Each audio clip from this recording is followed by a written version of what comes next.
Love story Maxim and Nastya. Maxim never imagined that Los Angeles would become such an important place in his life. He had moved there for his master's degree in computer engineering at UCLA, planning to focus only on studies and maybe an internship. He didn't know many people in the city and spent most of his time between the university campus, his small rented apartment, and a coffee shop near Westwood, where he liked to work on his projects. Nastya had already been in LA for about a year. She was studying psychology at the same university and working part-time at a small bookstore not far from campus. She enjoyed the city, even though it was chaotic and exhausting at times. She loved the beach, the markets, and the sense that everyone around her was chasing some kind of dream.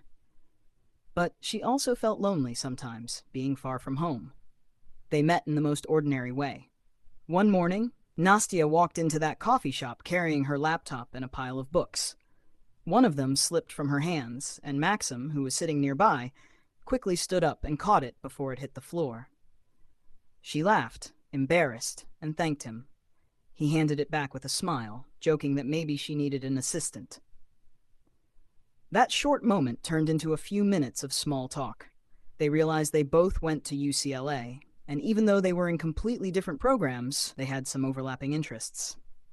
Before leaving, Nastya said she often studied in that cafe, and Maxim nodded, thinking he wouldn't mind seeing her again. Over the next weeks, they kept running into each other. At first, it was by accident, then it became intentional. They started sitting together, sharing tables when the cafe was crowded. Nastya teased Maxim for drinking too much black coffee, and Maxim teased her about analyzing people just because she was a psychology student. Slowly, a routine formed. One evening, Maxim asked if she liked going to the beach. She said Santa Monica was her favorite spot, so they decided to go together that weekend. They walked along the pier, tried street tacos from a food truck, and watched the sun go down. Neither of them called it a date, but both of them felt that something was changing. From then on, they started spending more time together.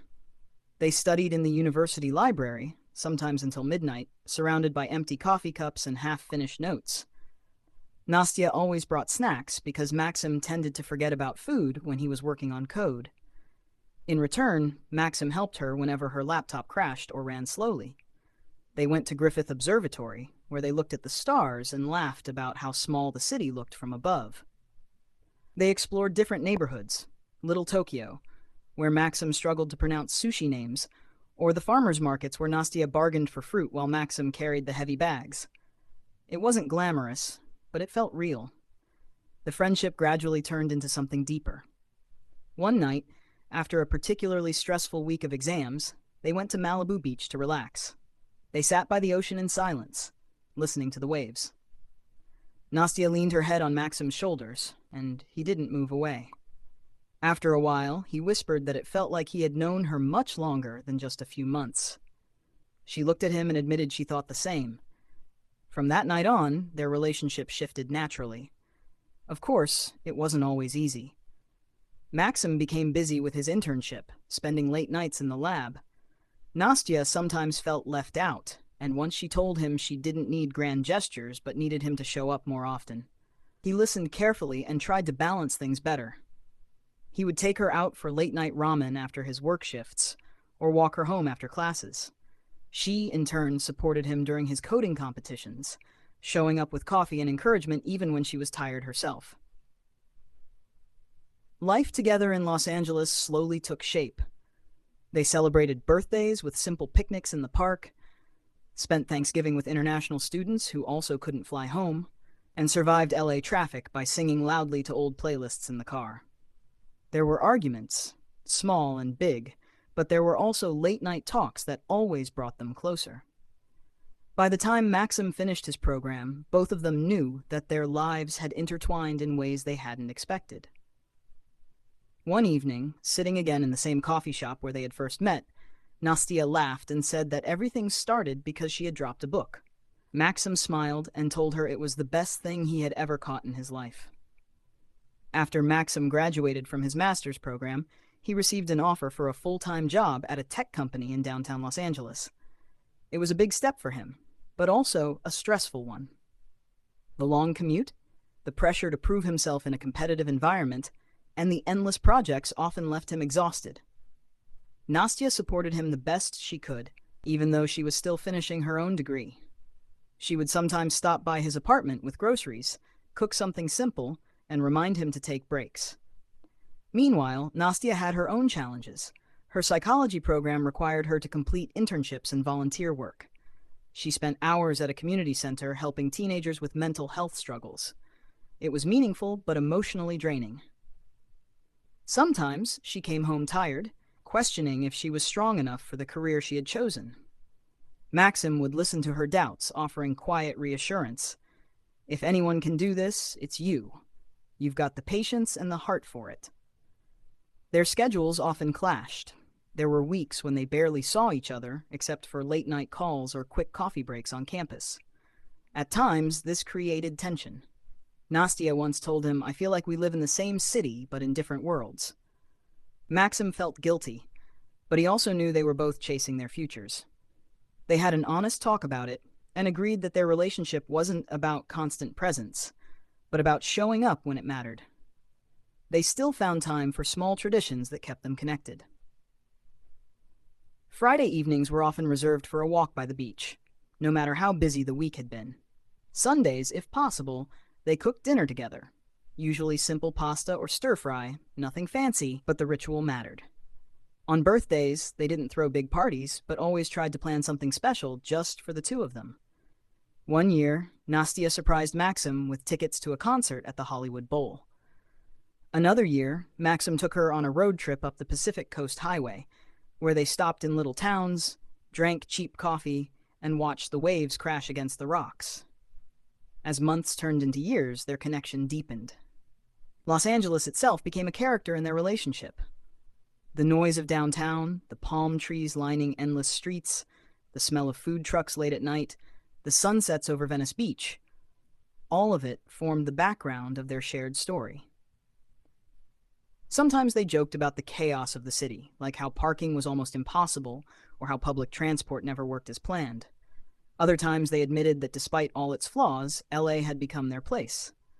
Eventually, the question of living together came up.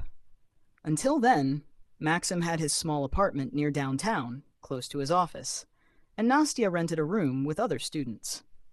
One evening, while eating takeout sushi at Maxim's kitchen table, Nastya told him, "Max, we already spend most of our time together. We split groceries, we do laundry in each other's buildings, we even argue about dishes. Don't you think it makes sense to share one roof?" Maxim smiled and admitted he had been thinking the same. They began looking for an apartment together, searching through countless listings. After visiting dozens of places, they finally found a modest one-bedroom in Culver City. It wasn't glamorous, but it had sunlight, a little balcony, and felt like home. The first months of living together brought challenges. Maxim left socks in random corners, Nastya scattered books everywhere, and they argued about chores and money. But after every disagreement came compromise, and slowly they learned how to share space. Their apartment became filled with memories: a secondhand guitar from a flea market, a vintage poster from a market in downtown, photographs from their trips. Life settled into a rhythm. Maxim's tech job kept him busy, while Nastya worked part-time at the bookstore and volunteered at counseling centers. They didn't always have much free time, but they made space for each other with morning coffee on the balcony, movie nights with popcorn, and beach walks that reminded them why they had fallen in love. There were setbacks along the way. Nastya faced rejection from one of the graduate programs she applied to, and came home crying, convinced she wasn't good enough. Maxim comforted her, reminding her of her strength, and months later, when she was accepted into another program, they celebrated with champagne on their balcony. Maxim, too, had moments of doubt, like when a work project failed and he questioned his abilities. Nastya quietly supported him, bringing tea to his desk and sitting by his side until he was ready to talk. By the time 3 more years had passed, life in Los Angeles felt both familiar and uncertain. Maxim had been promoted at work, leading a small engineering team, while Nastya was deep into her graduate program in clinical psychology. They had grown as a couple, but also as individuals, learning to balance ambition with commitment. Their home was full of framed photos from trips to Yosemite, San Francisco, Arizona, and the Pacific Coast. They still had disagreements, but their arguments ended quicker, replaced by understanding. One evening, while eating Thai food at their dining table, Nastya asked quietly, "Do you ever think about what's next for us?" Maxim looked at her and asked, "You mean, like marriage?" She nodded. They didn't make any immediate decisions, but the conversation opened a new chapter. They began to dream aloud about leaving Los Angeles someday, maybe finding a quieter city, maybe starting a family. For now, though, they continued their rituals. Friday walks, Sunday cooking, small surprises for birthdays.